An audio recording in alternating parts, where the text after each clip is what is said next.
Greetings, Mateo. Let's go full screen. Let's see what your response will be if I try to go with every single route. And all of my viewers, I'm taking you along to quickly check out a few other options in the Satori route. But I'll skip and large through it, so let's be Anya again.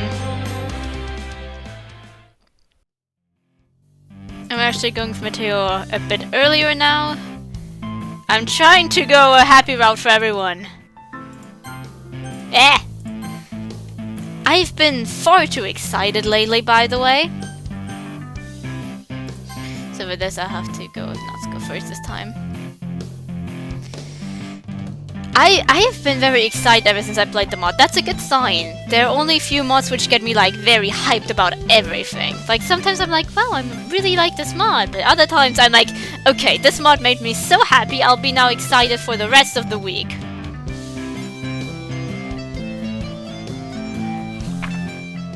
Okay. Now we just need to see what happens if I ask here if he...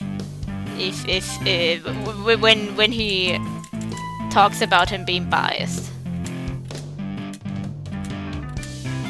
That was weird. I wonder what he has against. When you go with Natsuko after Yuri, then she's like, oh, I see what he meant. Didn't do that here though. I need to remember all the voices. I won't do well.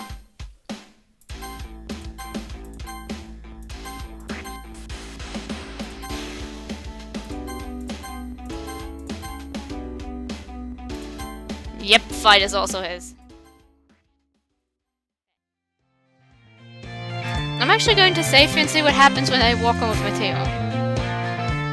Mateo, huh? Well, he was abrasive at first, but the longer I'm in the club, the nicer he seems to be getting. I'm definitely curious to learn more about him.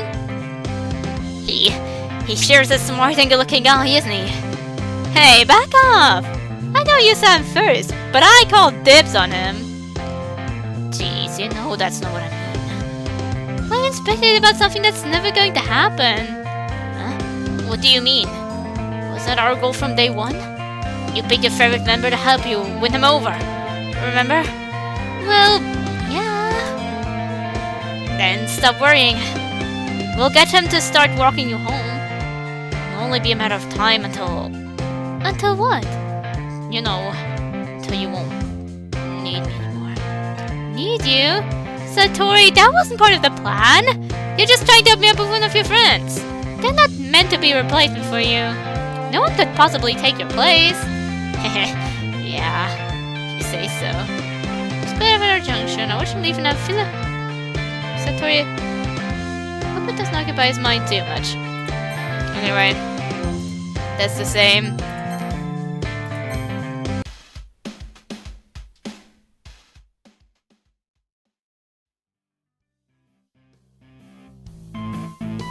Let's see. I don't remember the direction I had at first. The direction?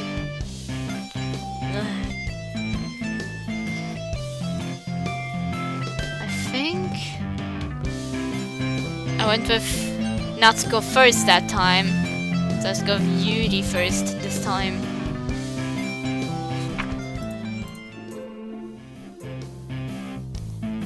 No, I know, this is a pretty annoying thing to write about. I won't forget his voice.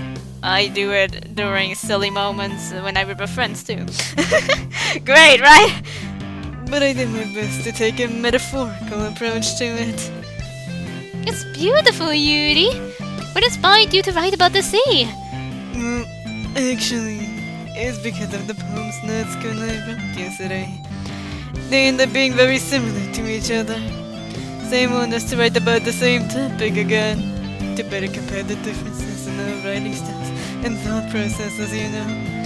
Anyway, it was my idea. Of Of course, it's no surprise he'd agree to it. Prob just wanted to show off his simplistic technique.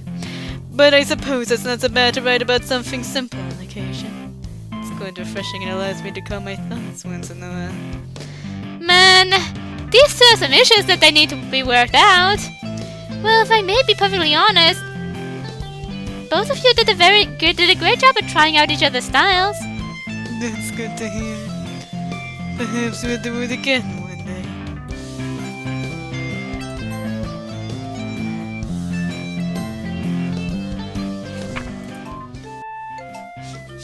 Yeah, I felt like I kept writing about negative things, so I thought I'd try writing about something nice for once. Besides, the ocean is awesome. Kinda hard to write about anything negative. It's kinda hard to write about anything negative about that. Nope, that wasn't my mistake. My bubgies are screaming. And I know they're budgies, but I like to call them bubgies. I liked it a lot. Sounds like it could be a song. Yeah, I decided I wanted to write something with a positive message, and then I learned it had to be about the sea, so I was able to make them work together anyway.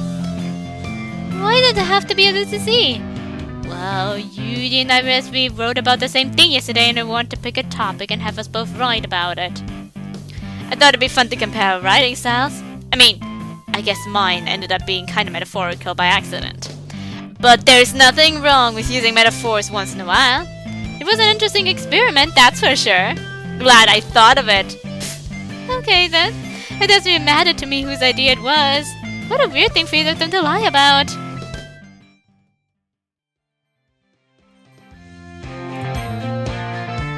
Let's try Matteo for one. This might be my only opportunity to hang out with Matteo. Especially since he's been a little nicer lately. Well, I guess I should probably be helping Matteo. I forgot his voice completely.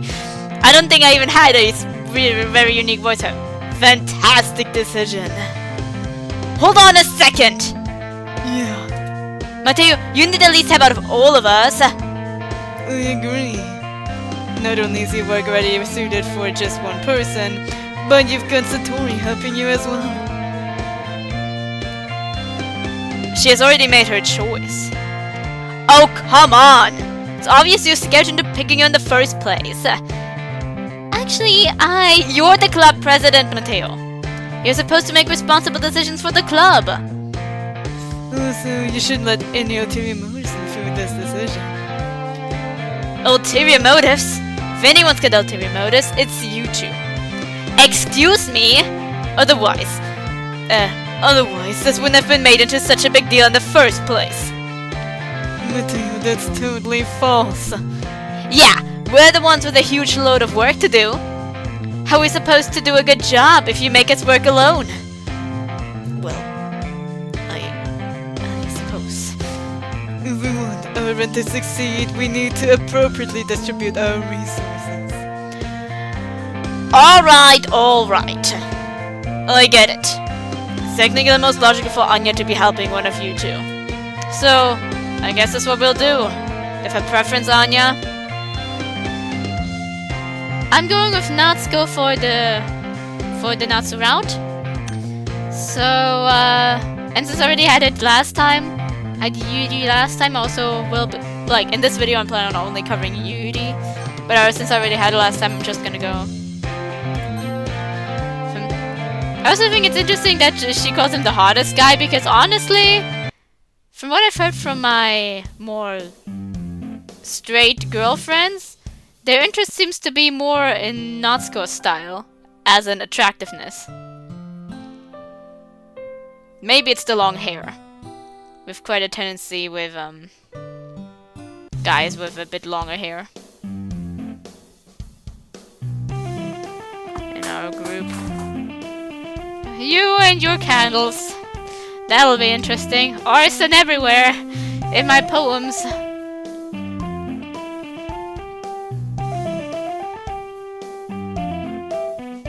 Glad you two are having fun.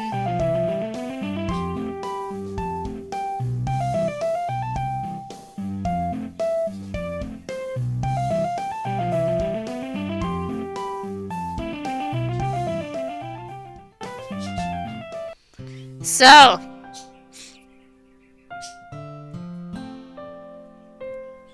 I'm in love with you! That will be interesting when I pick the other decision.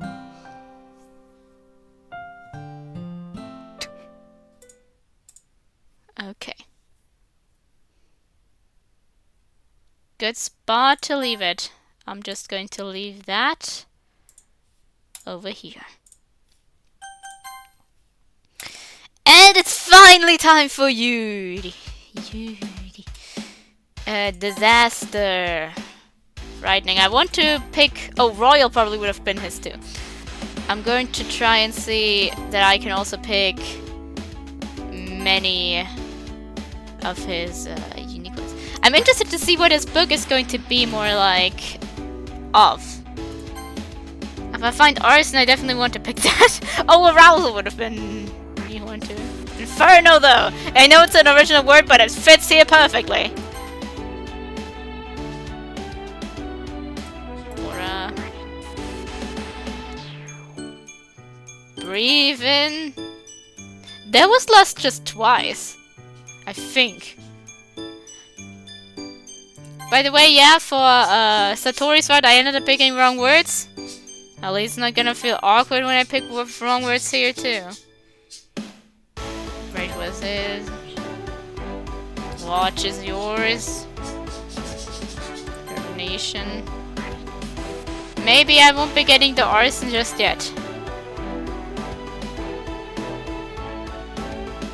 Well, you're the volcano! Great! Got some of that heat in there. Anyway, I'm going to turn off this now because it should work now.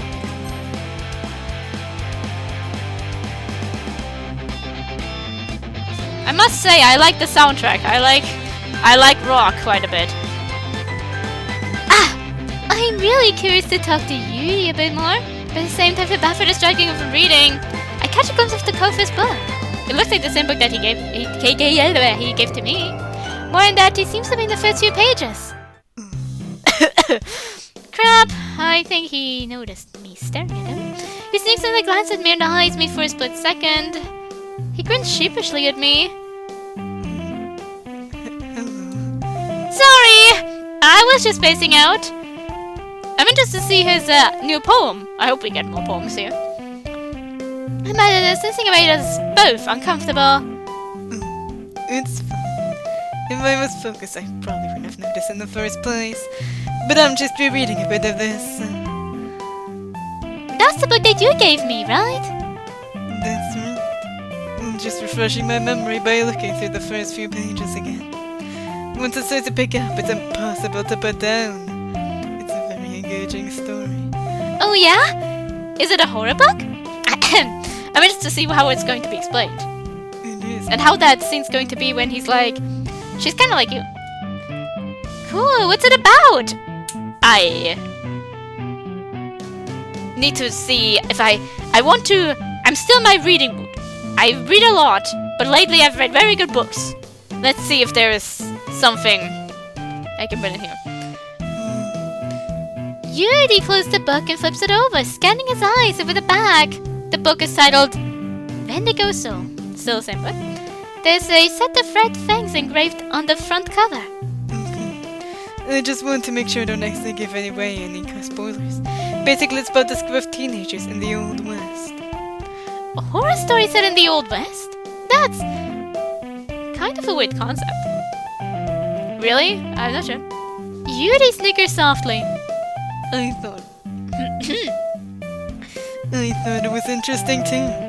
See, the protagonists are the sons of the local cattle barons. Their lives are difficult enough just trying to survive. But things get strange when suddenly people from the town start going missing, and cattle are being viciously mauled in the night by strange, ferocious creatures. The story goes on, the friendships of the protagonists start to weaken as they struggle with who to trust among them. Things only get worse when they suspect the killings relate directly to a mysterious girl who lives alone in the woods. That actually sounds pretty cool. I wouldn't say it sounds particularly scary though. I didn't want to explain it in a way that made it sound off-putting. They want to burn that witch. Especially if you're not into that sort of thing. Oh, I am, but well, I'm a bit more into the psychological side of things as well. The only things I have nothing with the Old West or anything like that. The only feature creep story I kind of read recently, because it seems more like from what he explained in Act 2, it seems like Natsuki, the girl might not even be the problem, so it might seem like it's more about the girl and the way the humans react to these creatures. And the creatures themselves are maybe more of like a creature feature.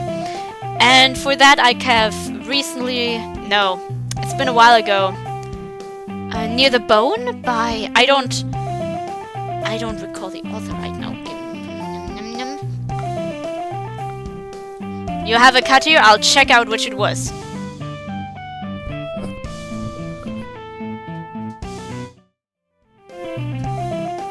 It's Near the Bone by Christina Henry.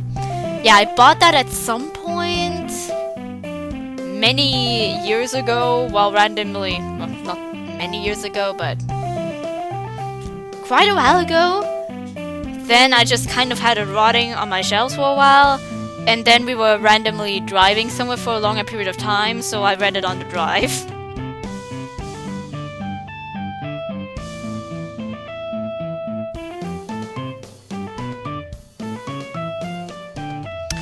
So yeah, I get why some people aren't too big of a fan of it, but I personally enjoyed it. But I am actually! I love scary video games. Honestly, I think books tend to get me more scared than video games actually. Like even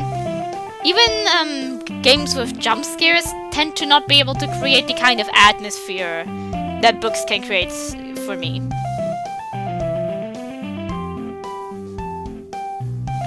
So, I'm sure a spooky book would keep my attention. I'm glad to hear that. Nothing gets my attention quite like a spine-tingling story.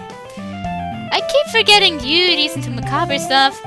He's so quiet, polite, and gentlemanly on the outside, but his mind seems to be completely different. What's not gentlemanly about liking horror books? See, stories like this challenge you to look at life from a whole new perspective. When horrible things happen, people are quick to point the finger at the outcast and label them the villain. It's easy to fear what one doesn't understand, after all. Then suddenly, when you thought you side with the protagonist, you realize that your supposed hero is more selfish, flawed, and ignorant than the perceived villain.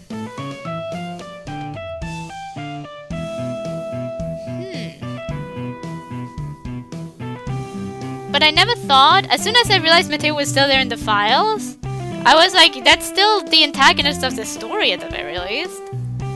And he remained pretty selfish and flawed. Like, he's interesting to analyze still, but...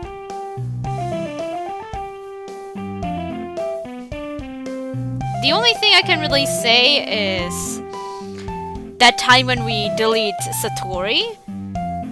But, like, that's us being tricked by Mateo, and you basically really cannot move there.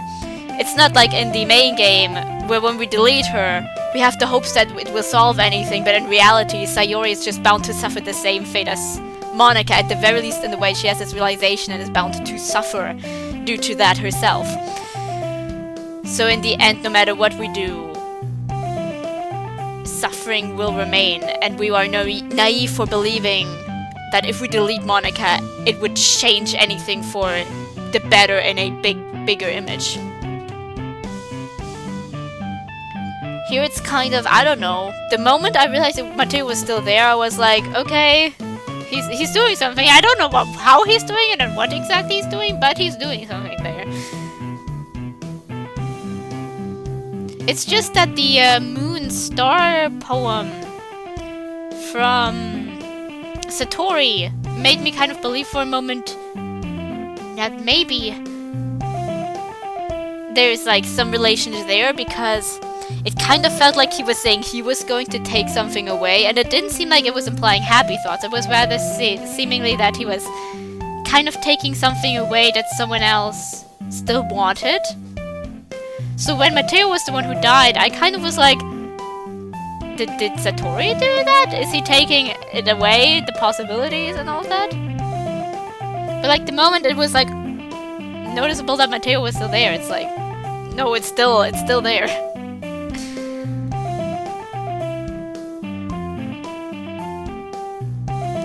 One of those stories that make you realize the bad guy had a point the whole time. You could.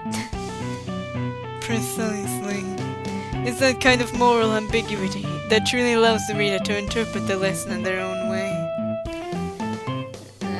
It depends on the story. Most of them are too trying to make the antagonistic force like a sympathetic will and that kind of thing. And usually they, like, honestly, I get that you want to have not one-dimensional villains, but you can't do that without trying to make them like a tragic or a sympathetic villain or any of those sorts.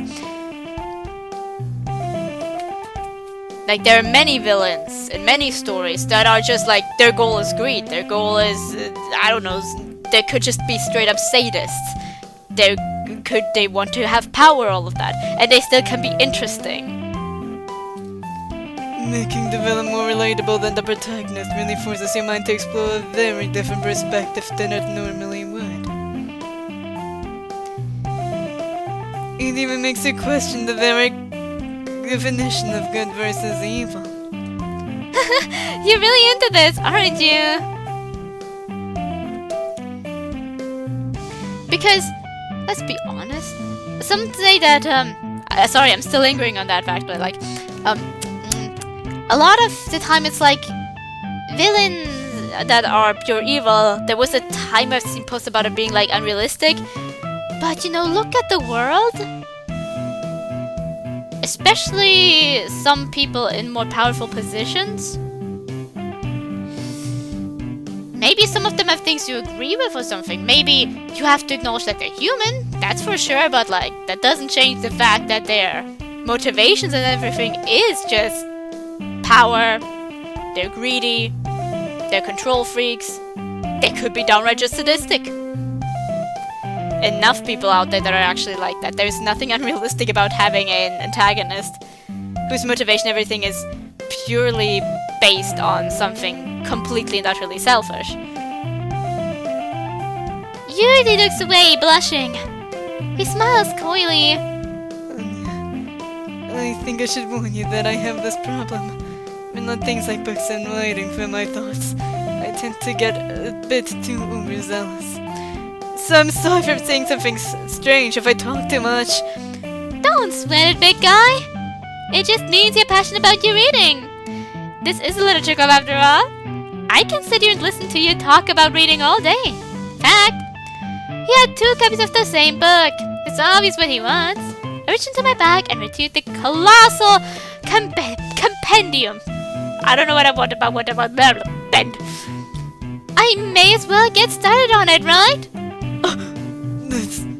You needn't feel obligated to do it if you really don't want to. I don't want you to feel like I am forcing you. Nonsense! Of course I want to. In fact, why don't we read it together? Can I sit here? I slide into the seat next to him. That is what you choose. His apprehension suddenly dissipates and he visibly relaxes. Of course. I'd pull the seat out for you, but they're attached to the desks. It's okay. I appreciate the gesture, though. Yuri smiles. I'm not used to reading in company with someone. This promises to be a delightful experience. He seems excited to get started. Well, I'm not exactly used to it either. Sorry, a fly that really wanted to fly into my face did just that. So let me know if I am distracting you, okay? I'm sure you won't be a problem. I opened the book and saw the prologue. I soon understand what Yuri means by reading in company. It's as if I can feel his presence over my shoulder as I read. It's kind of annoying, but at the same time it's comforting because I know it's him. I suddenly see Yuri in the corner of my eye. It can be a bit annoying. Although I actually tend to be more the person that's kind of peering over. I have a bad habit, like, Sometimes my friends are pulling out a phone beside me, I instinctively look over and my eyes are right on the phone and I just don't look away for quite a few seconds, or sometimes I start spacing out exactly in that position and people need to point out that maybe that's not so nice. Luckily I don't do that with random people that I sit next to, like when I'm on the bus or something. I'm too busy reading there myself, but yeah, I read on the bus. I know some people feel sick when they do that, and some people also have told me before that it's bad for my eyes, but my eyes have not gotten worse since then, so... And I don't get ill. I don't feel ill after that, so... Good for me! Actually, not so good. It means I get through my books faster and I need to buy more. Unless there's some books I want to read again. But there are also some that I don't want to take on the bus with me because, well... It's not... I can't really assure that they'll be safe in my bag or my backpack. So I'm kind of tend to always carry specific books with me that I already bought second hand, so they're already not in the best condition, or books that I like but I'm not too fond of to the point where I'm like, no, I can't let the cover be injured. Do you say shit to that? I can't remember right now. Personification, that's what it is. Ah, jeez, no wonder it feels like his presence over my shoulder. He's like right there. I guess he's not actually reading from his own book. He's reading from mine. I'm sorry. I think I'm the one being distracting. I'm having an unusually difficult time staying focused on my own book. Ah, I see what he's getting at. No worries. I have an idea. I slide my desk until up against Yuuuuuri's. Push my book between us. That should work, right? Very similar, a very clever solution indeed. This voice must be difficult to understand already, and then I come here with blah, blah, blah. And then I come here with a blah blah. Yuuuuuri timidly closes his own copy and places it in his bag. Once we each lean in a bit, I realize that the big guy really is a bit too big for me to see over. His broad shoulders seem to be blocking me out. This is gonna take a little extra thought. I slide my leg under me and prop myself up on my knee, then lean over and rest myself on my elbows. I can see the book now. I just have to make sure I don't lean forward any further, or my chest will be pressed against his arm. Are you sure you're comfortable like that? I'll be fine. You don't mind holding the book, right? Not at all. There we go.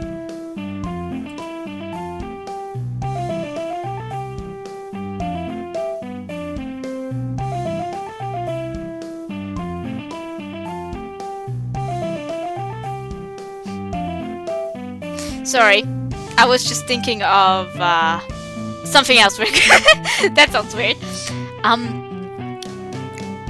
One of my friends will like photography, and I like also enjoy drawing myself. And so I kind of just couldn't help but notice that also with Satori's first image, that I feel like it isn't the best place. How do you describe that? I actually don't know exactly. It's just that Satori is like very down here and not even really further up there. And he's also, and like Yuuuuuri in this place is also very much in the corner, like just a little fraction of the image. And I'm trying currently to see if that has a bigger purpose or if it's just the way it ended up being drawn. I think I'm reading too deeply into this. Yuuuuuri opens the book. I squint my eyes a bit. It's hard to read that tiny text from so far away. I lean in a bit more, still keeping some space between Yuuuuri's arm and my chest. But now we're huddled even closer than before. It's kind of distracting. It's almost as if I can feel the warmth of Yuuuuri's face, and he's in the corner of my vision. Are you ready? Huh? For me to turn the page. Ah! Sorry! I didn't know we started. I glance over at Yuri and our eyes meet. There's no way I'll be able to keep up with him. I'm not exactly a speed reader. I am. That's okay. I'm sure the small font isn't helping much, so I don't mind being patient if it takes you a bit longer. Just let me know when you're ready, okay? Thanks, I appreciate it. Continue reading. Yuri no longer asks me if I'm ready for him to turn the page. He leaves it open just the right amount of time for me to finish before turning it on of his own volition. Probably realized how about the speed we read. We continue the first chapter in silence. Hey Yuri! What's this word mean? What does this word mean? I lean in and point to a word I don't recognize as being used metaphorically. Effulgent. Is this a play on the fact that I've noticed multiple players, like when I watch playthroughs, wonder what it means? To be frank, I didn't know before, but in my defense, I'm not a native speaker or reader or whatever. But hey, back then I was still in school when I played the DLC. Very beneficial to expand my vocabulary, but a lot of games did that for me. There were even some things where I was better than my teachers. I will admit, I was a bit proud of myself sometimes. I never was too harsh on correcting them, but just in my mind I was like, ha, I know what this means. Ha ha ha! Some pride has to be, okay? Not like I was rubbing it into people's faces. It means shining brightly or radiant. Okay, that makes sense. By now I use these words like in my poems or even just my book writing, story writing, whatever. The girlfriend of the main character is all bubbly and cheerful, so it fits. That's right. She's a cute character. But I personally prefer the stoic nature of the mysterious girl who lives in the forest. There's a shocker. Oh? Am I really that transparent? About as much as a ghost. Yuri blushes a little. Well, if I can be completely honest, the wild forest girl kind of reminds me of you a little bit. I'll take that as a compliment. I'll look good on fire. Seriously? That's true. She's both smart, adventurous. And she has a very dry wit about her that I find absolutely charming. I see. I get the feeling that last line wasn't referring directly to the character in the book. I feel my cheeks redden. It's no secret that I like to flirt, but when someone like Yuri flirts back, it's almost more than I can handle.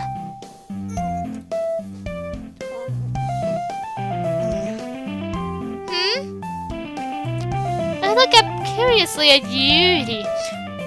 I'm doing this for thumbnails. I think I prefer this image a bit more than the later one. He suddenly looks very embarrassed. What's gone into him? My eyes blind as I feel his arms move around a bit beneath me. I look down. I must become too relaxed because I find myself draped over his arm, leaning on it as though it were a pillow. My chest is resting right against him. I squeal and lip away. I'm sorry! I wasn't paying attention! Please don't worry about it. It's fine. Keeping his head down, he slowly moves his arm off the desk. I can't decide whose face is redder at this point, mine or his. Alright guys, yep, alright guys, his catchphrase, there you go, I almost said catchline. Get your poems ready! We might not have time if we don't get started now. Yuri exhales in relief. I'm kind of relieved too, to be honest. That turned very awkward very quickly. Ready, Yuri? I know you probably haven't been looking forward to this, but at least try. Thank you, Mateo. I'm sure I'll be able to do this. Yuri closes the book and pushes it towards me. It seems he still hasn't recovered fully from our little embarrassing scene. I wonder if he'll feel comfortable enough to read with me again tomorrow. I guess I'll do some reading at home tonight. Yes, that would be best. At it'll be more fun to read together once the story picks up a bit. I smile a little in relief. Sound reasoning. Sounds reasoning, exactly. Sound reasoning. In that case, I'll finish the first 2 chapters tonight. Alright. I stand up and make a mental note for where I left off in the book, which I will absolutely forget later, and I slip it back into my bag. I'm really good at that. I tend to read all of my books this way. I'm good at remembering numbers! Yay me!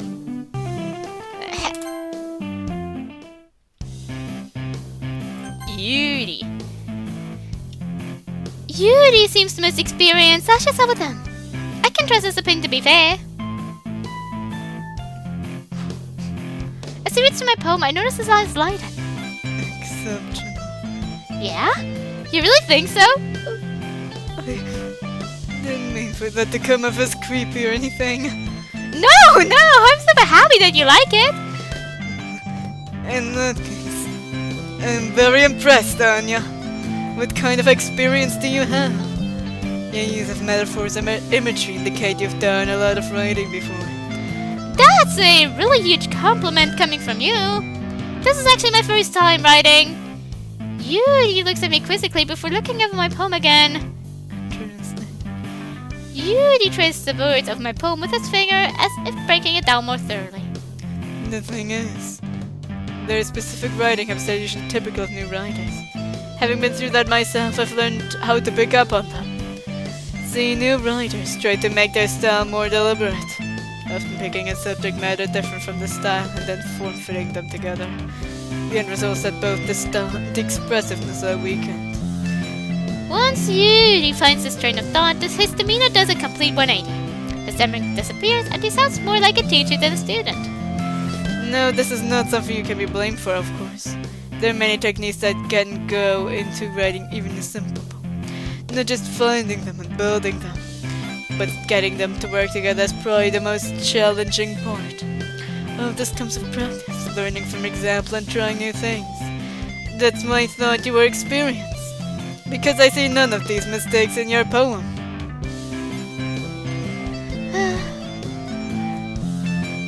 Sorry. Probably just beginner's luck. Please don't be disappointed if tomorrow's doesn't come out as good. It's okay. You're new, so I expect you to try new things. Receiving valuable feedback from everyone else will influence you as well. That's not well.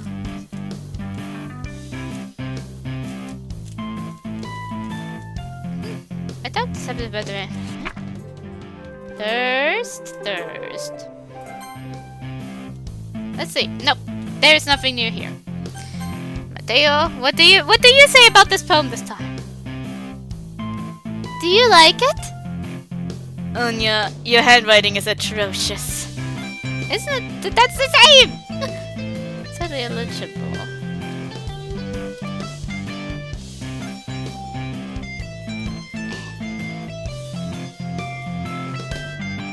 Okay, there we go. Mateo chuckles again, a bit louder this time. His smug attitude only pisses me off even more. Actually, it would be a great poem if your handwriting weren't so distractingly bad. I wasn't expecting to go for something so deep. I'm impressed. Well, crappy handwriting aside, I guess my effort kinda blew away your low expectations of me, didn't it? Alright. Don't get too proud of yourself. Like Amy did when she knew more than her teachers in English lessons. It's a pretty good poem. From the small assembly of letters I could actually decipher as words, it sounds like something Yuuuuuuri would like. He loves writing that's full of imagery and symbolism. The style leaves readers to derive their own meaning out of it. It's actually very, very challenging to write that like that effectively. It can take years of practice, which I'm assuming Yuuuuuuri has at this point. You seem to be a bit of a natural. Well, I mean, I'm sure I'm nowhere near his level yet. I agree. Your use of imagery may be impressive, but you still obviously have a lot to learn. You're not a lost cause just yet. I definitely plan on trying with different things, doing this, but rest assured, I am not a lost cause. So you try new things, that's the best way.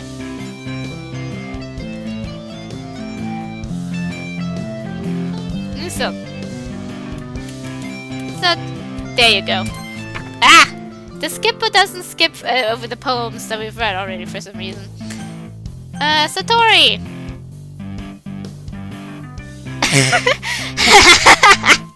Anya, you know I love you, but this poem is really bad. Too much Yuri, huh? At least they remembered that from Sayori.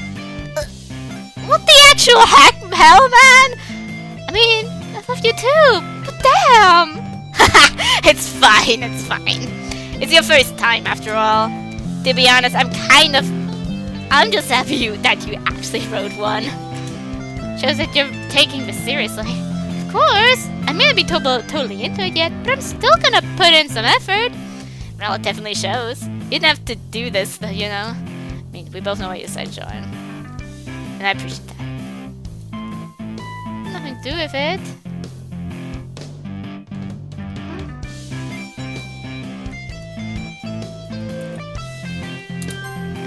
I'm, not very good at this. I'll be the judge of that. I don't know if that was for you.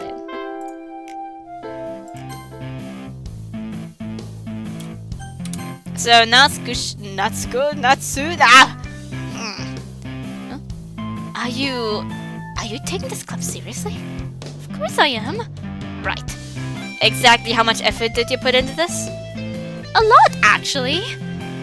Hey, it's cool. You're not a writer. I get it. Sure, I'm sure you will improve eventually. I'd point out what you need to work on, but you're better off just starting again from scratch. Fair enough. Teach their own, I guess. Anyway, I guess I better show you my poem now. I know you're gonna really like it, but try to contain yourself.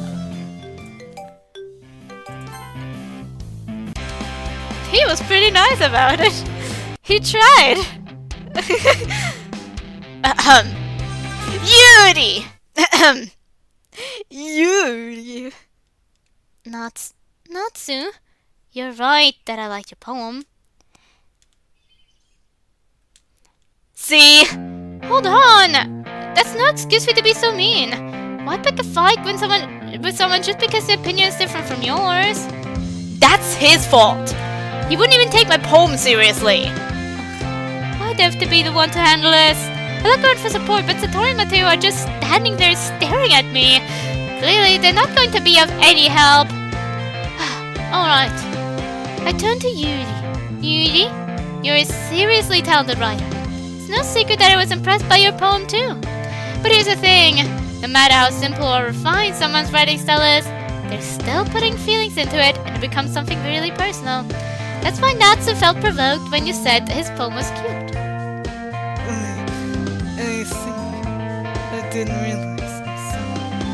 And Natsu, next time, keep the critique helpful and literature related. No need for the personal insults.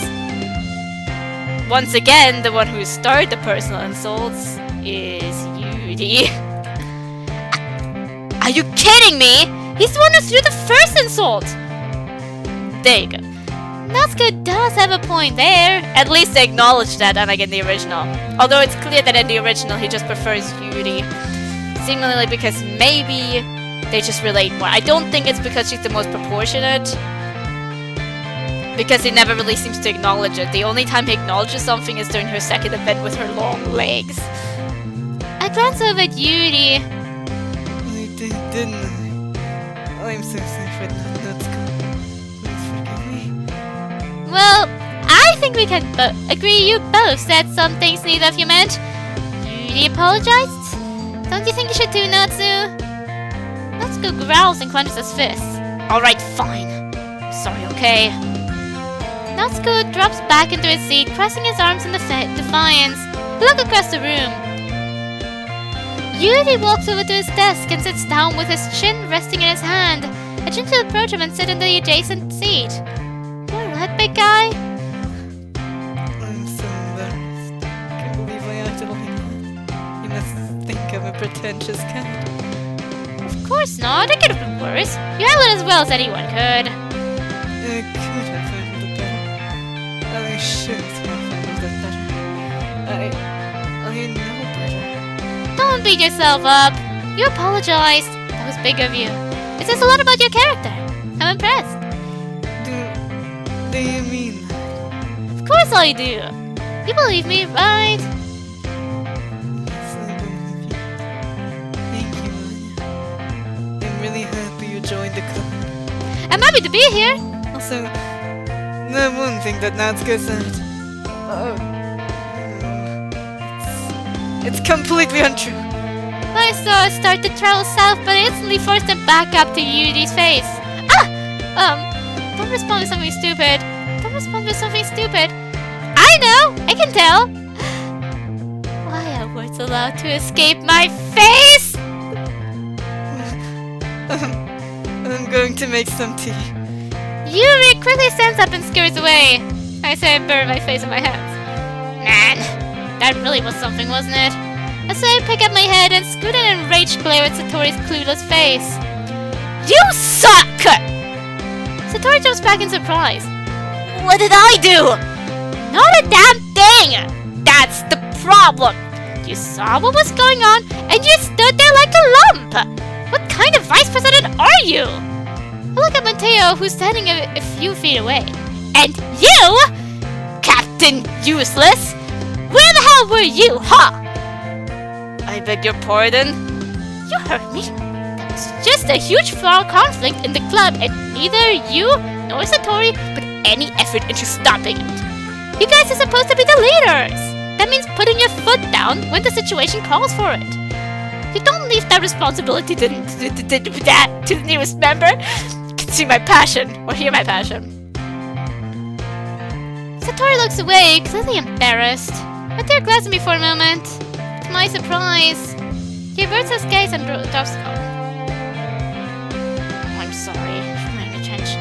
I'll tell you what. Then you have to learn better.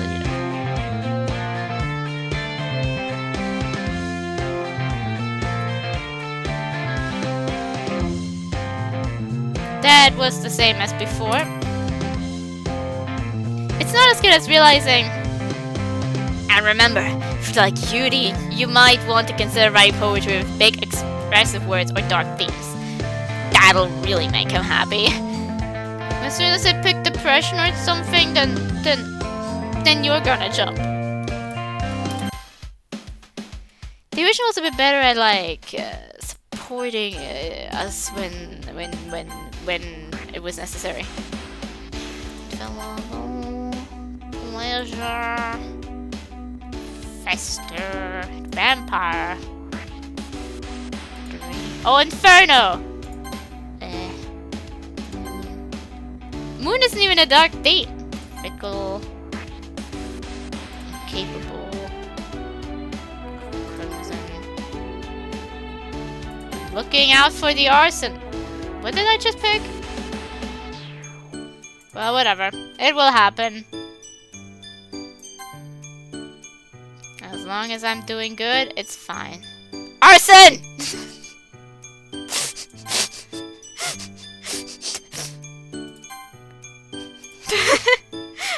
Maybe it's not good to scream those things aloud. Well, I bet nobody over here heard me anyway.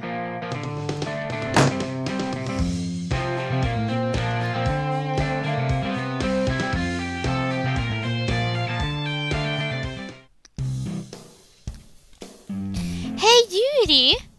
I suddenly noticed Yuri is reading a different book from the one we've been reading together. This one is titled Portrait of Markov. Oh, here's a copy of that one too.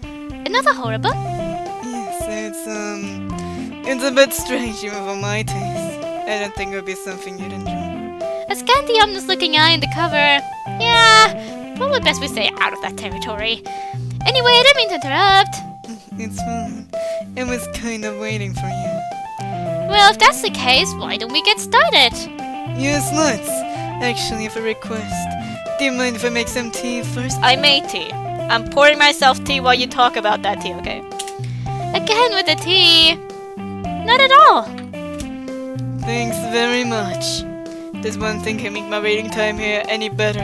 It's a nice cup of tea. Not to mention for yourself as well. Yuri stands up and walks to the closet. I fall and watches her retrieve a picture from the shelf, the kind with a filter inside. Could you hold this for a second? Yuri hands me the pitcher and fetches an electric kettle. I'm going to plug this in at the teacher's desk, and then we'll go get some water. He walks past me and sets the kettle on the teacher's desk. I simply watch his movements. His broad shoulders and long torso make Yuri appear elegant yet masculine and methodical. I want to say something, but I forgot. Okay, now we can get the water. Would you care to join me? Yeah, why not? Excellent. Let's go then. Where are you two off to? Yuri's making tea, so we're going to get some water. I see. This water... Is it uncharacteristically heavy? No. Will you be retrieving it in a large bucket, perhaps? Of course not. Then tell me, why does this task require both of you? Seems like one person can handle it, don't you think? Well, I figured Yuri suddenly gives an unbelievably fake-sounding laugh. Ha ha ha! Mateo, please! You're the president of the club, not our mother. We don't need your permission. I do think it's a valuable thing to ask, although he did make it sound very harsh. He finishes with another condescending chuckle. My mouth gapes. Did Yuri just out-snob Mateo? That was awesome! I bite my lip to try and hide my smile. Well, I suppose you've got a point. I'm glad we can agree.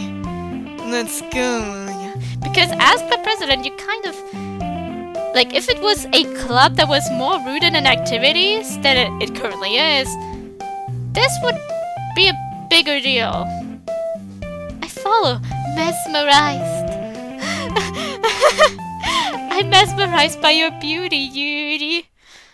Oh well, by his snubbiness just there. Once in the hallway, Yuri freezes, then buries his face in his hands and groans. I spoke without thinking. How could I say something like that? Like what? You didn't say anything wrong. It's not what I said. It's how I said it. You must think I'm nothing but a stuck-up snob. We like that snobbiness of yours. I promise I'm not like that. I'm so sorry, Anya. Hey, Mateo's lucky a big guy like you didn't pick him up and toss him through the wall. I mean, sure. Because size does matter, apparently.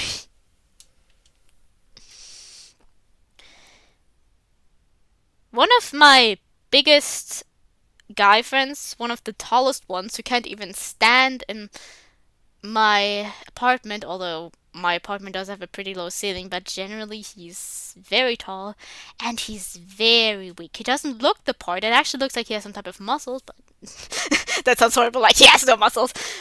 But he really just isn't strong at all. He doesn't really take offense to that because he's aware of it. He just lacks the energy most of the time to do something like that. In the meantime, I have a few smaller friends, regardless of gender, who are stronger than the taller ones. Aside from one. One of my guy friends is tall and strong. Too strong, I feel like.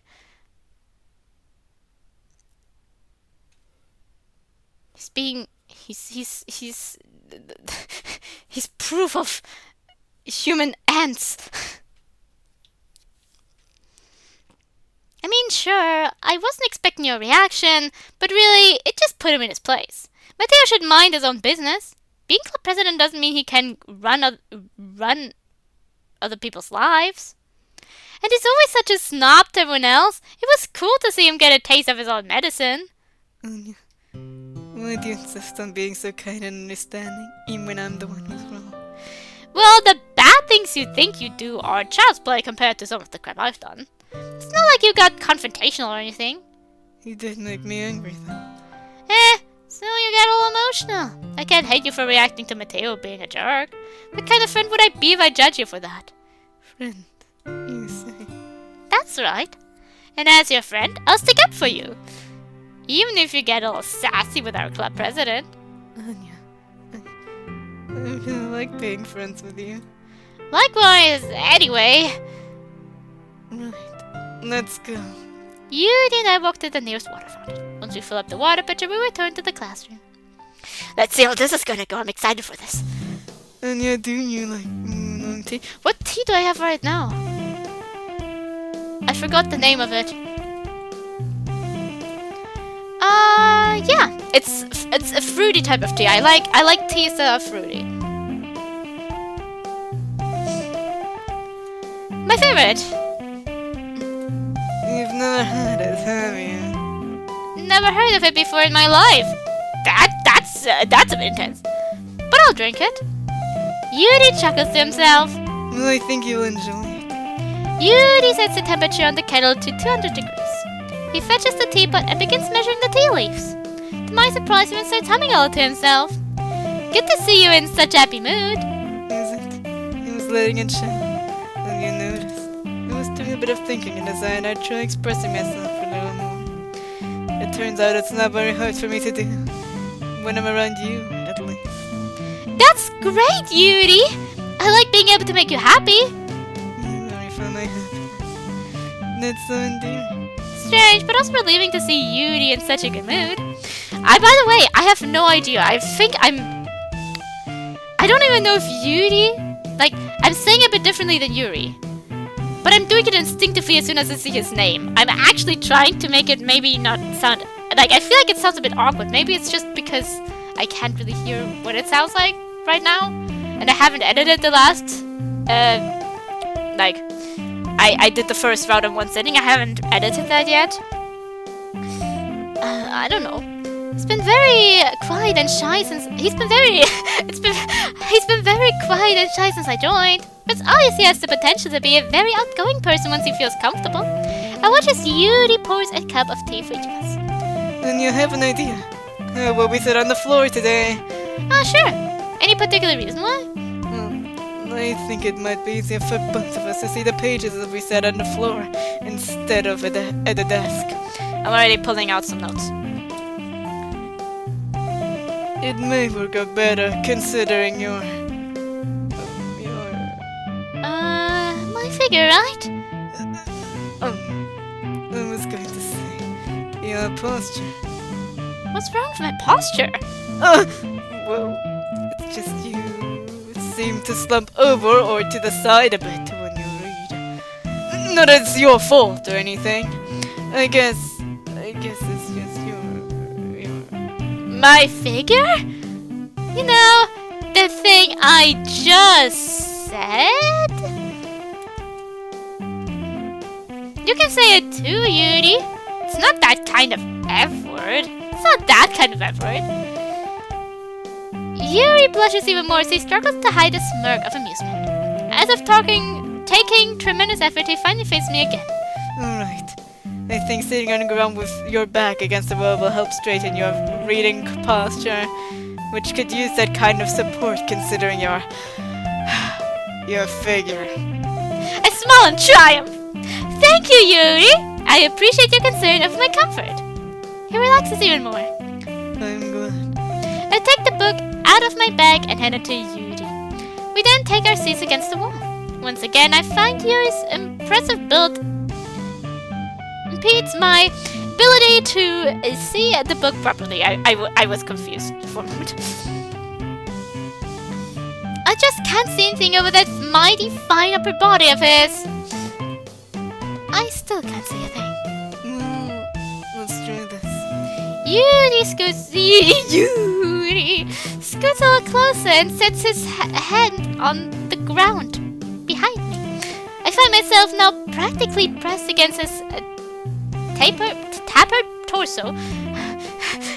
I hate knowing a word, knowing what it means, but I don't know how to say it. But I hate that. Honestly, it's not even that much better in German. But at least I can see the book way better than I could at the desk. This position is particularly a bad thing for me either. There we go. You should be able to see now. Is this okay with you? Yeah, this is fine. My suddenly light up as a sweet scent fills my nostrils. This time it's not coming from Natsuko. It's coming from Yuri. Specifically his pocket. He must have caught me sniffing the air because he smiles devilishly. That nose of yours is truly impressive. You like sweets, huh? Yuri pulls out a bag of chocolates from his pocket. I brought these. I think they will complement the tea as well. Part of me wants to attack the bag of chocolates, but a bigger part of me doesn't really want Yuri to see me turn into a ravenous beast again. Well, not yet anyway. I put on a timid smile. Thank you, Yuri! I think I'll wait a little while on that though. You understand, right? He did witness me consume half of a tin of cookies after all. Sure, he realized even I need at least 20 minutes between snacks. Yuri thinks for a moment, then nods. Understand completely. In that case, He suddenly gives the book to me. You hold the book today. Alright. Confused, I take the book. Yuri then hands me my ticket while I flip to the correct chapter. I quickly take it and set it next to me while I struggle to keep the right page open. I then realize that in this position I need to make extra special care not to accidentally slump to my left, lest I end up in his lap. I'm hoping that sitting against the wall will help with that, and that my slumming leaning is really due to my chest and not to my laziness. I slump because I don't know, I have back problems. I mean, that's literally, I have some, I don't know what it's called.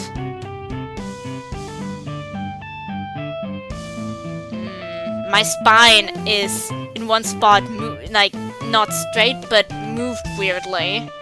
Like, kind of curved into a weird direction. You can't really see it, but I can feel it a little bit when I straighten myself. That it's not exactly straight down, but it's kind of going. I don't know how to describe it. To the left of my body a bit more. Like throughout it, it seems like it's just going to the left more than it goes straight down, you know? It's like not severely, obviously, but like you can feel it's, especially, it's weird. I can feel something that seems like it's where my spine is supposed to be. When I like kind of make, like I'm not straight anymore, but I'm curving backwards. But that's not where my spine is. It's a bit, it keeps going to the left a little bit. Ugh, whatever.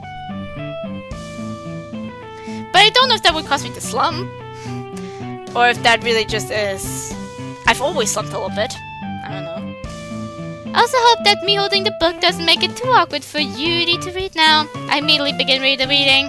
The story is getting more interesting, and I'm slowly becoming invested in the characters. It doesn't take me long before to become immersed once again. This must be what it's like for Yuri all the time. Having the world around him fade away as he becomes engrossed in the story. After a few minutes, I feel him relax a bit too. My concentration is suddenly broken when I hear the crinkling sound of the chocolate bag. Sorry. No worries, it's your chocolate. I try not to interrupt too much. You're fine. I continue reading. I watch Yuri pop a chocolate in his mouth from my preface. I feel myself starting to lean and correct my posture, but it's hard to concentrate when my arm is practically resting on Yuri's thigh. I can hear him go for another chocolate. I keep my eyes on the book, but I can see him hold the candy up in the corner of my vision. Do I want one? What's he doing? Without taking my eyes off the book, I part my lips slightly, preparing to ask him what he wants. Suddenly, Yuri placed the chocolate in my mouth. I clamp my lips over it automatically. My concentration breaks. Ah! What the? Did you just... I look over at Yuri, desperate to confirm what just happened. Yuri's face turns bright red. I'm sorry.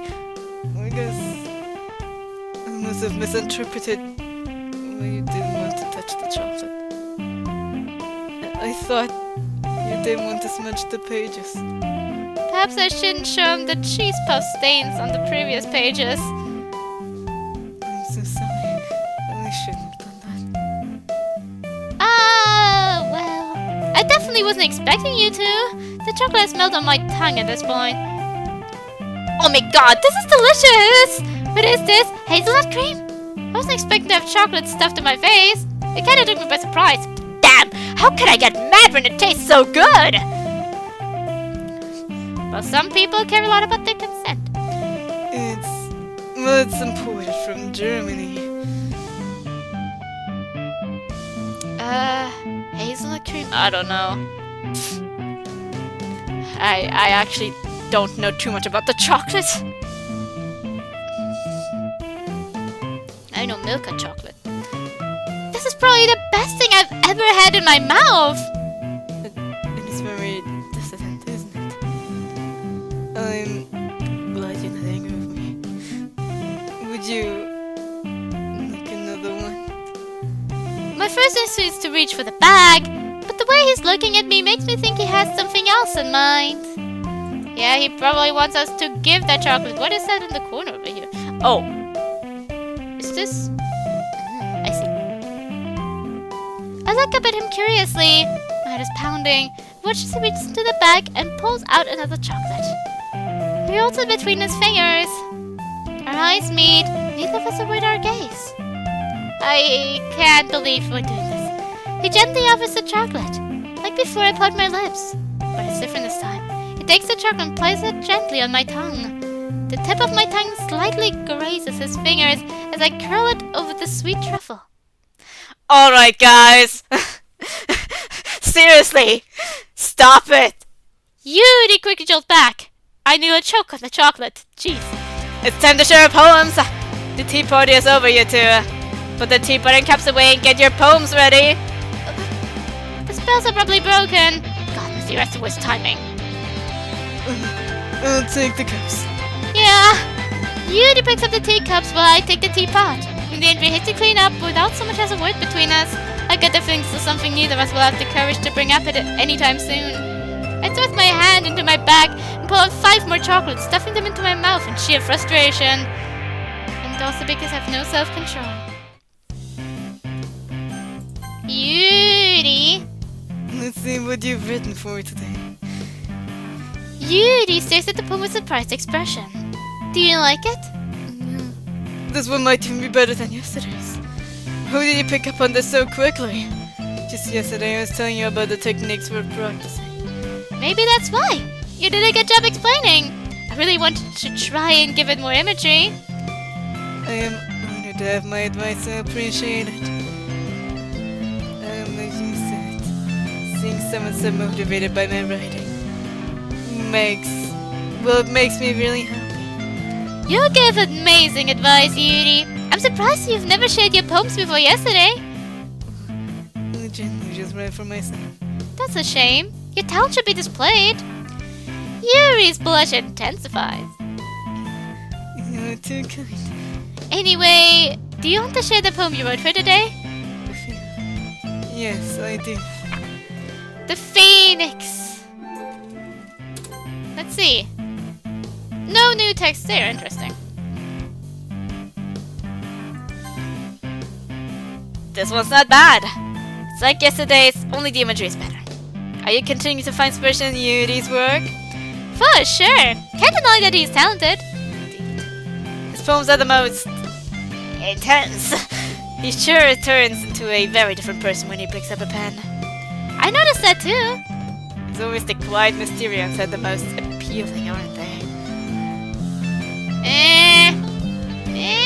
I don't know. On first glance, I'm pretty sure I liked Yuuuuuri the most. But honestly, I think that had less to do with the quietness and more to do with the fact that I was starting to figure myself out and I realized I like long hair. And all people, regardless of what gender they identify with. Long hair is great.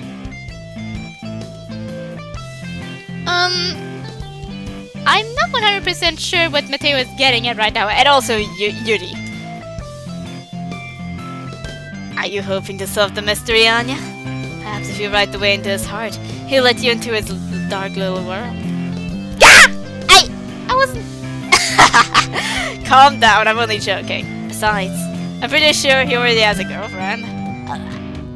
Are you He does?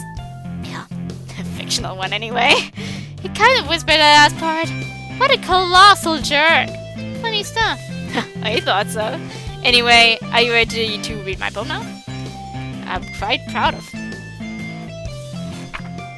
Blame me. That was. And I thought Yuuuuuuri's poem was weird. Ah, little line that was added in. His fragility shows. I'm going to explain that later. Satori! Ooh, I like this one, Anya. It has some nice feelings in it. That's good to hear. Is it better than yesterday's? I had one Satori word in there, so it probably broke Whatever quota you need to get for Sayori or Satori in this case. I don't know. I forgot what yesterday's was about. Well, that's super helpful. At least I know my poetry leaves an everlasting impression. I'm not the best when it comes to figuring out if a poem is good or bad, But that's why I go by my feelings. If it makes me feel things, then it must be a good poem. What kind of writing do you even like? I don't know. Ah, okay. Glad we cleared that up. You just have all the answers today, don't ya? Why do you care all of a sudden? You wanna write me a poem tomorrow? You're so sweet.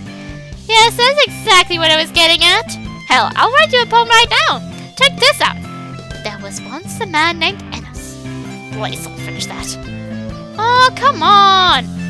Are you telling me you already don't like it? You're so mature. See, this is why I don't write things for you. The next time was gonna be so epic. Spoiler alert, I was gonna rhyme anus with. If I tell you what kind of poem I like, will you stop? That's a fair trade. Well, let's see. I guess I like happy poems and sad poems. A little bit of both. There's a word for that. What was it? Bittersweet. Yeah, I like happy and sad. Maybe a little rage thrown in for balance. I've noticed that. That's cool. Though I can't really see you liking anything sad. Don't get me wrong. I prefer happy poems. But every so often, it's alright to feel sad. It's almost cathartic. I think it's important to be in touch with all of your feelings, including the negative ones. Don't worry, I'm very in touch with my feelings. We need to be balanced, you know. That's true. And it's also kind of poetic. Sorry, I was just thinking of something. You think so? Haha, maybe I should write that down. You can read my poem now, okay? Sad thoughts and angry thoughts. It's going to be a bit different because...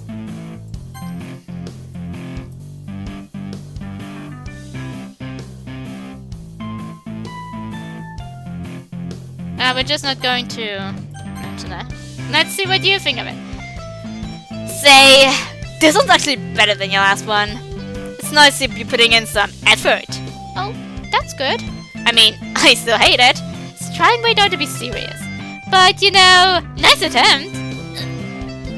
Why, you rude little...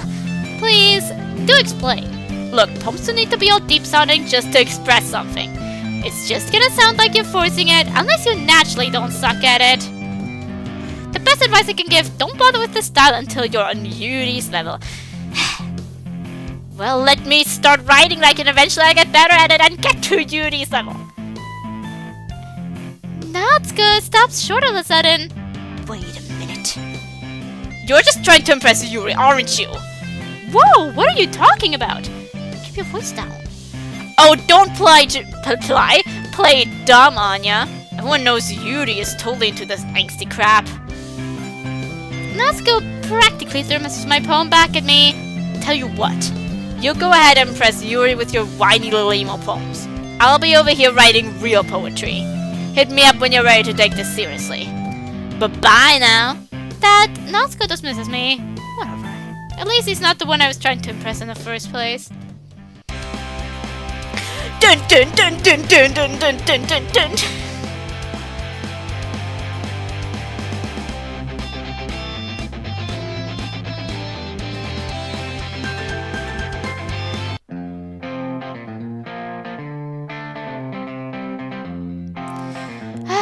Yuuuuuri.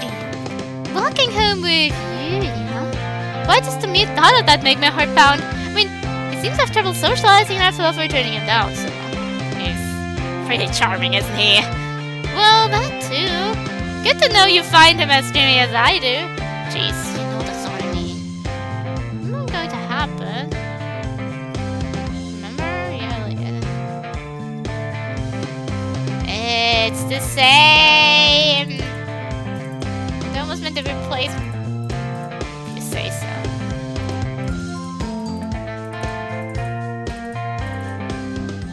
Same things. Just to be sure. I want this to be a full-blown his poem. Coffin? Coffin? Rage, no. Moon. Dream. Suicide. Vampire. Horror. Violet? Explode in the fire!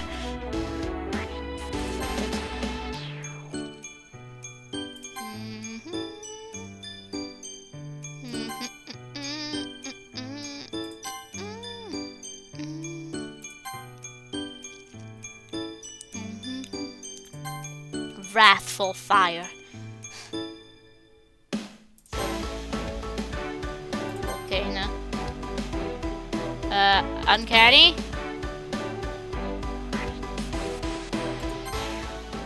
Whirlwind of fire.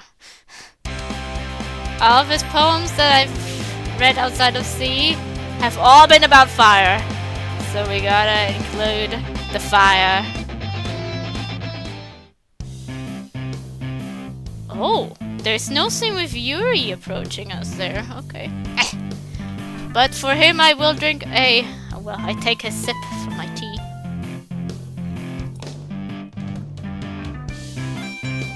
Yuuuuuuri! Swing your ass over here, you sweet ass! Your writing has only continued to improve these last few days. Every poem you showed me has been nothing short of spectacular. I can really feel the emotions. I dare say I'm a little envious. I don't think it ever came to me this naturally. Yuuuuuuri, it means so much to me that you think that.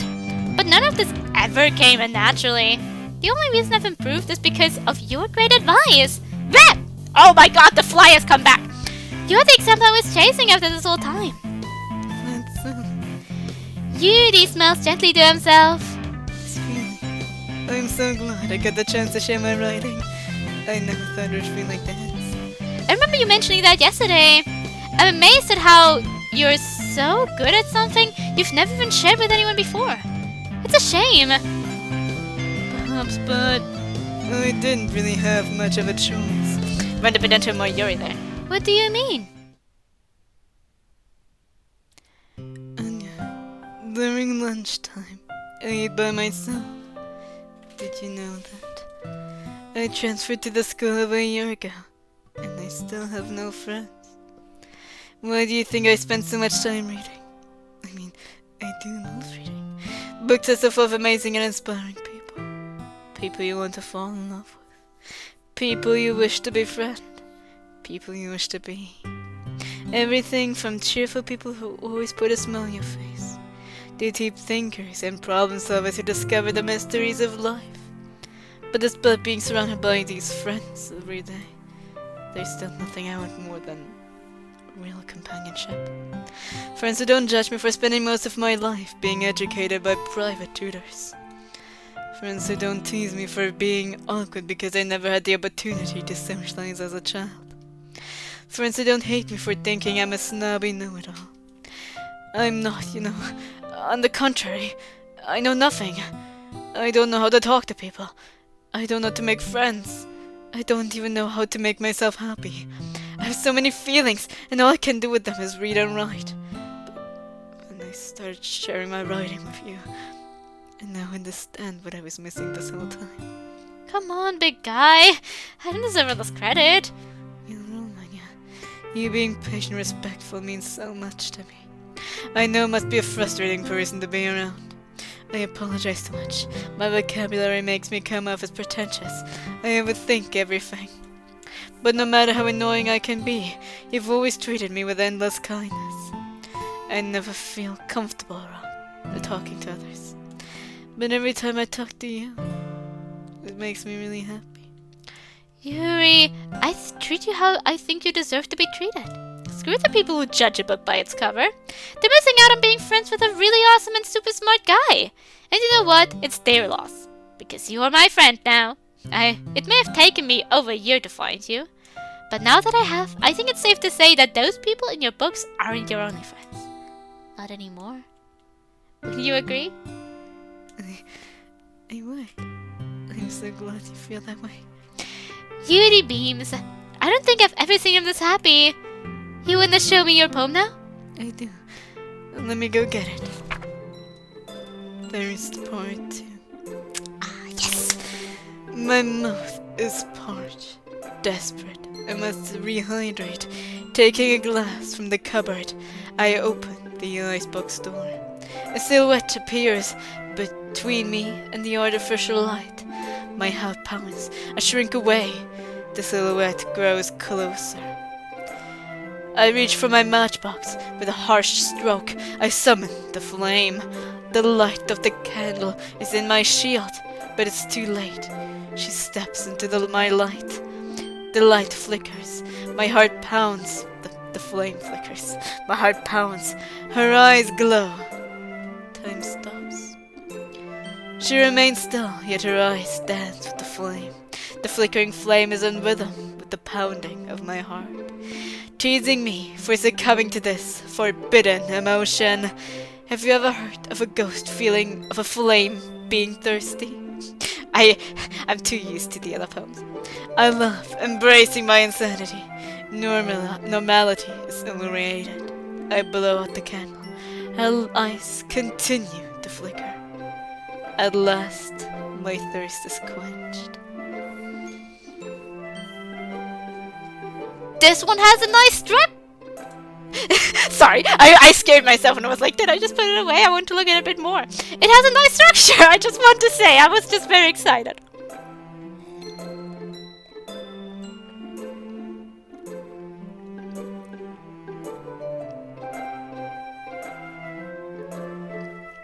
I like that it's the flame. That the flame continues. I really like this poem. I love this poem. One of my favorite poems. Sorry.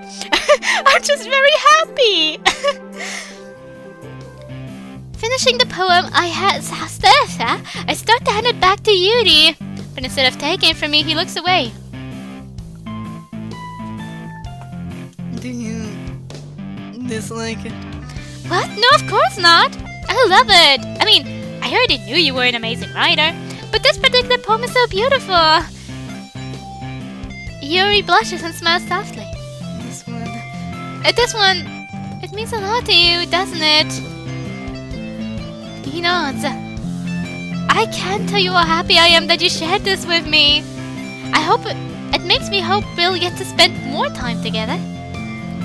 I try again to hand him the poem, but Yuri takes my hands and pushes it back towards me. It's fun. I kinda had a feeling it was, but hearing him say it makes my heart flutter. I smile, hold the poem close. Thank you so much. It really means a lot to me. You always make me feel so nice. I hope to return the favor sometime. You just did. I think we should move on before Mateo says something. But we can talk later, right? Anytime. With that, I return to my seat and put Yuri's poem into my bag. Ah, it makes me so happy. Let's see. No, it's not exactly the first thing on my mind right now. Well, really try to think about it and let me know as soon as you decide. Anyway, let's take a look at today's poem. I'll let Mateo take the poem I'm holding. I guess we know what the first thing on your mind really is. But I suppose you can't spend as much time with Yuri and not pick up any of his writing habits. He must be one hell of a teacher. You could put it that way. Or you could put it as it is, and I'm just a really good student. Nice try, but that's not gonna fly with me. I've noticed how much time you spend with him. I think I've heard him speak more these past couple days than he has in the entire year. Not to mention how happy he's been acting. Something's been putting a smile on his face. Hey, don't get the wrong idea. We've just been reading together. Oh, don't downplay it. He spent every day with him reading that weird novel. And What's your point? the guy has problem socializing. When he spends time with me, he doesn't feel alone. I'm pretty sure that's a good thing. And I'll have you know, that weird novel kicks ass. So defensive. I get it. Just be careful. Yuuuuuuri isn't used to opening up. So if something bad happens while he's vulnerable, it can be really hard on him. Those books aren't a total escape from reality. They're just a bandage. You say that like you think I'm going to hurt him. On the contrary, if anything, he might accidentally hurt himself. Maybe you should worry less about Yuuuuuuri and more about Satori. Did you find out what was wrong with him? Ah, yes. The other important guy in your life. You must care about him more than I realized. It's understandable. The history of him. That's what holds you two together. It's an important thing, history. It defines who we are and the relationships we develop with others. Mateo gives me a curious look. History with someone defines how that person sees you. How you see them. I think he's referring to the fact that she also doesn't like him. I'm not sure what Mateo's getting at, but it's making me weirdly uncomfortable. Look, just tell me what you found out. To be honest, he didn't tell me why he's acting up. I still stick to my original theory on that. In any case, this really isn't the time to be talking about it. Anyway, I'll share my poem with you now, okay?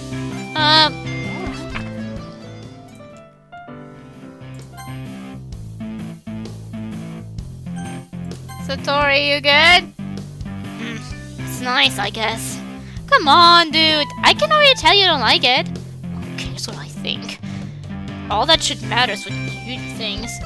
Hey, this poem wasn't written for anyone. It was inspired by Yuuuuuuri, sure, but it wasn't, for him. Whatever. It doesn't matter. This is what we both want, right? As long as you're happy. You are, aren't you? In this cup? I mean, of course I am. That's all that matters to me. Satori, are you alright? Oh, right. I'm sorry about yelling at you earlier. I'm just a little moody today. Don't worry about me, though. I'll be fine. Are you sure you're okay? Yeah, I'm sure. I don't think I got much sleep last night. I'm a little tired, too. Well, alright. But please tell me if you need anything or if you want to talk. I'm here for you, buddy. Stop worrying so much. Go hang out with everyone else now, okay? Alright. If you insist. I do. Satori turns and grabs his note bag. Hey, I'm going home early today. What? But Just tell Mateo I wasn't feeling well. I'll see you whenever. Satori, if we can say anything else, Satori turns and walks out the door, mumbling to himself. I watch him go, helplessly crushing my wrinkled poem.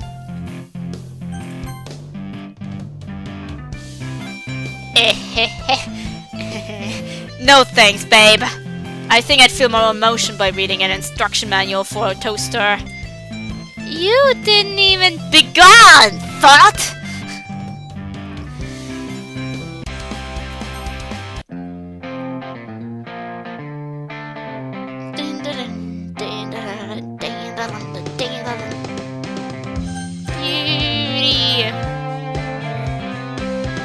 But since Yuuuuuuri doesn't get his weekend event, we'll have him for our what happens when you reject Satori.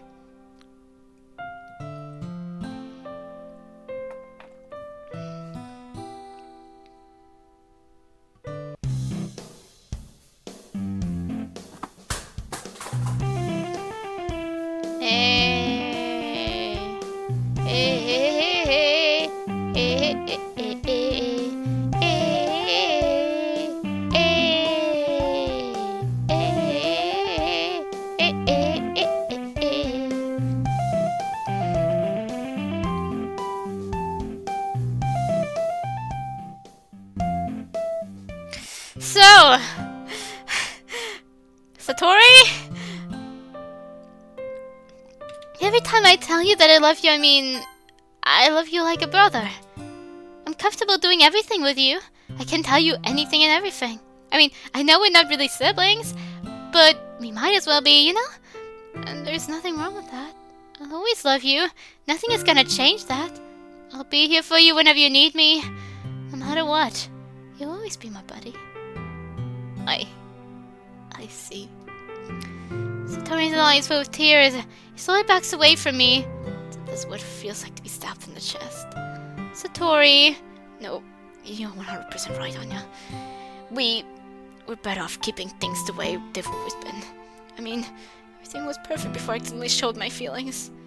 Wouldn't even be having this conversation right now if it hadn't been for that stupid, selfish mistake. Satori has a hard time keeping his voice steady. I trust you to know what's best for me. Keeping things the way they've always been. That's what I wanted too. He looks away, tears streaming down his face. Really, this couldn't have turned out better. I swallowed nervously, realizing that me turning down his confession could seriously impact his depression. You still have to be honest. Satori, I know you don't want to hear this, but no, now that you have the lithium at hand, please consider taking it. He gives an emotionless chuckle. It wouldn't have been an issue either way. If tons of it stockpiled in my medicine cabinet. Well, it would make me really happy if you started taking it. I'm sure it'll help you a lot. Depends on if they work. You know what? Maybe I will. Really? Sure. If it'll make you happy. It will. Satori passively nods. Alright. I go home, I'll take my meds. The lithium too? Of course. Thank you. And in return, I'll make sure you have a lot of fun at the festival tomorrow. Sound good? Yeah. I'm sure it'll be fun. Satori gives me one more sad smile as he leaves my room. As he wordlessly descends the stairs and walks out the front door. I look out my window and watch him slowly cross the street and make his way to his house. I can't help but feel a sense of uneasiness, which my suggestion for him to take his meds backfires and it ends up making him worse. What if I should be doing something more, something different? I know this suspect can to blame me until I see if my suggestion works on it. I should notice changes in behavior.